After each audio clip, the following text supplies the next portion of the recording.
Hi everyone, so today we're doing our second reading lesson of our first unit of study.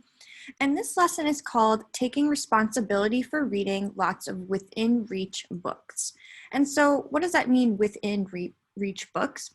Those are kinds of books that are books that you understand while you're reading them. So books that make sense to you.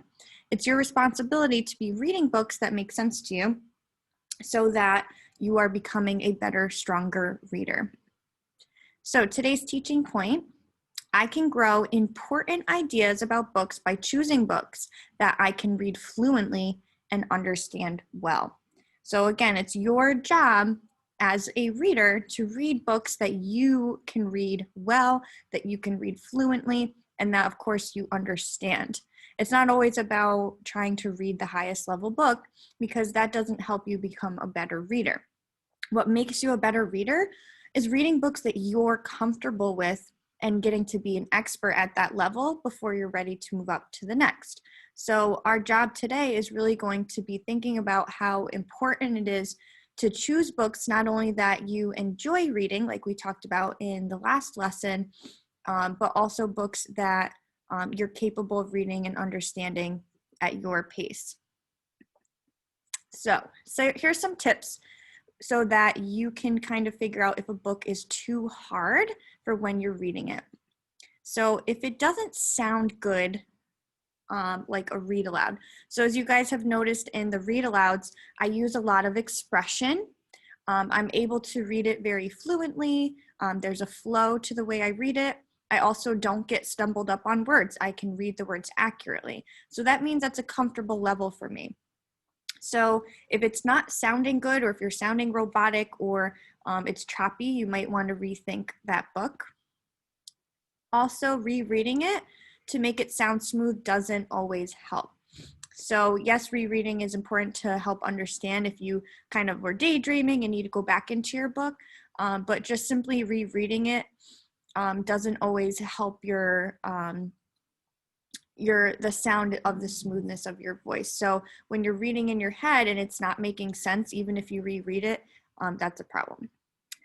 If you're not understanding what you're reading, so if you read it and you're still not getting it, you're struggling to understand the characters or the plot or the concepts, you might want to rethink that level book. And if the letters are too small and close together. So as the levels get higher, the print gets smaller, the words get closer together, the letters get closer together. So if you feel like you're having a hard time reading because the words are too small or close together, that could be a sign that the book is too challenging. And there are too many hard words. So if you're reading and you're getting tripped up on words a lot, and you are struggling to read it accurately, then again, that book might be too difficult. So how can you choose the just right book, a book that's right for you? So let's say if you're a level O reader, then you should not have anything in your desk past a P or under an N. So for remote only students, I know you guys are reading books on Epic or books at home. So you want to stick within your range. So if your level is O, then I say your range is 1 below and 1 above, but anything beyond that could be either too easy or too hard. So your just right level, if it's an O, your range would be NOP.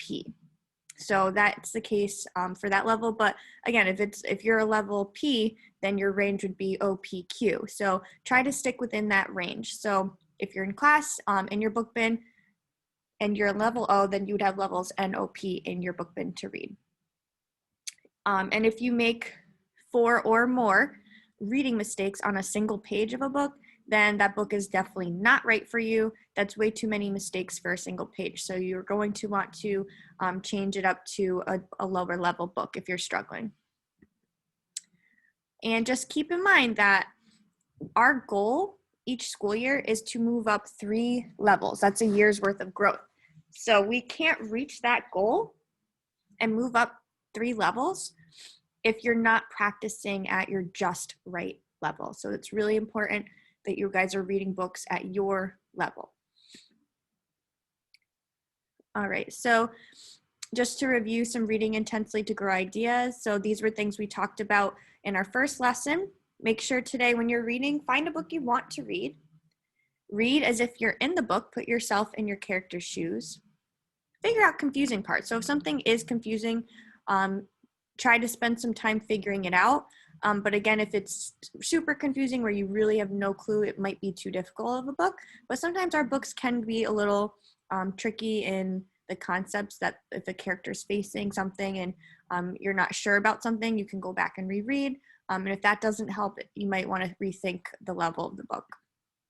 Note the important things to talk about later. So that's when you stop and jot in your reading notebooks online to either discuss later, think about later. I like to go back to my stop and jots as I read the book. I'll be like, oh, wow, I remember I stopped and jotted something about that in chapter 1. And you can kind of go back in your notes to see what you were thinking or feeling in the previous part of the book and kind of connect and relate.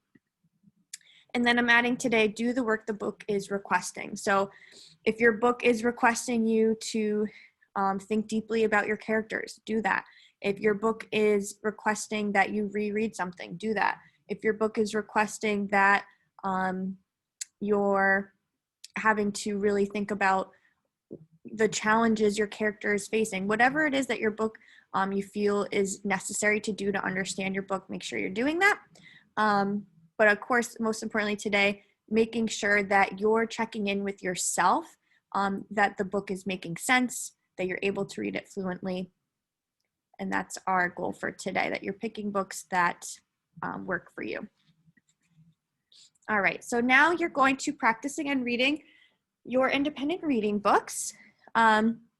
And as you're reading, you should always be stopping and jotting in your reading notebook, which I said in the last lesson, you can find in your drive on Google.